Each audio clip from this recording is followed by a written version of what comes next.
Assalamualaikum warahmatullahi wabarakatuh. Apa khabar semua? Okey, hari ni kita nak tengok analisis gold di MT4. Right. Nampak market pagi tadi dia open di bawah Okey, dia open di sini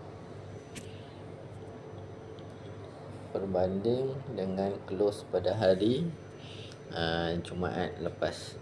Okey, close kat sini pada hari Jumaat lepas. Okey, nampak. So ni dia ada gap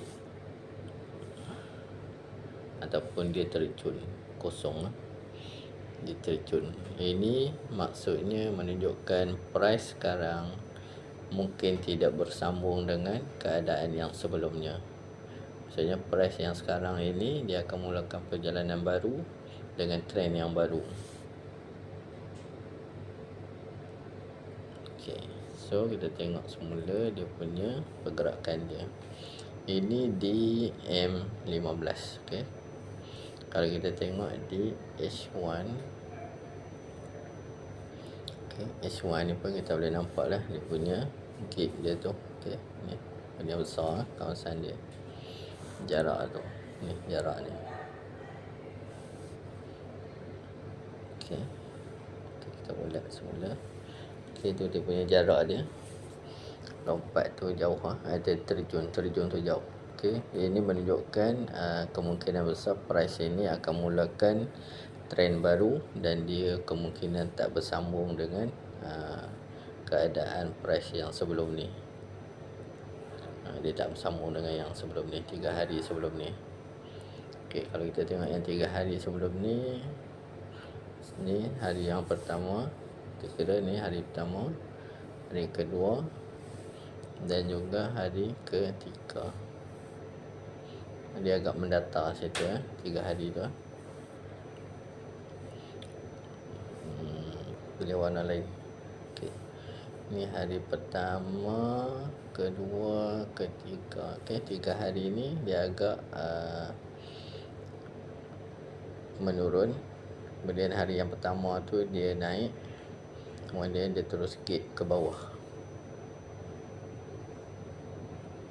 Okey, ini menunjukkan kemungkinan besar price yang sekarang dia akan memulakan perjalanan yang baru di sebelah bawah. Kalau kita tengok TF yang lebih besar, kita tengok yang bulanan.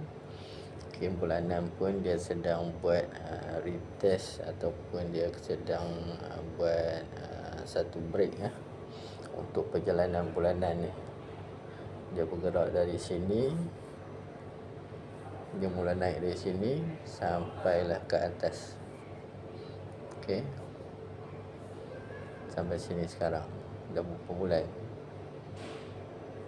dah berapa tahun kat situ Dia start dari 2022, start tahun 2022, 23, 24, 25, 26. Okey, dah 4 tahun kat situ dia dah naik. Sekarang ni dia break satu candle untuk 1 bulan. Bulan lepas dia ada break, dan bulan ni dia kemungkinan dia akan stop dulu dan dia akan turun sampai ke area sinilah. Kemungkinan dia akan turun sampai sekitar level sini. Ni dia punya kawasan sini. Lepas tu baru dia naik semula. Itu untuk bulanan. Kalau untuk TF kecil, contoh di H1 ni kemungkinan dia akan jadi macam ni. Kita tengok di M15 dulu. Okey, M15 kalau kita tengok sekarang ni signal ni dah mula bersilang. Okey, signal mula bersilang dan kita boleh nampak dia punya hujung ni, iaitu di kawasan hujung sini.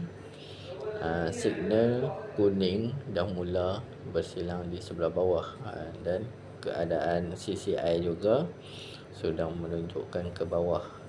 Price juga sedang turun ke bawah. Okey, ini menunjukkan kedudukan sell, kedudukan price sekarang akan melakukan perjalanan sell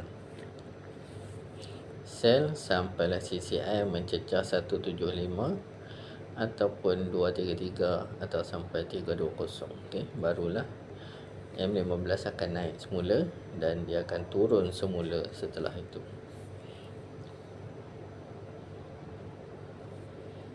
Okey, sama-sama kita nantikan selama tempoh sampai tengah hari nanti, sampai petang, terutama sampai pukul 5 lah, pukul 5 atau pukul 6 nanti. Okey, itu untuk analisis dia.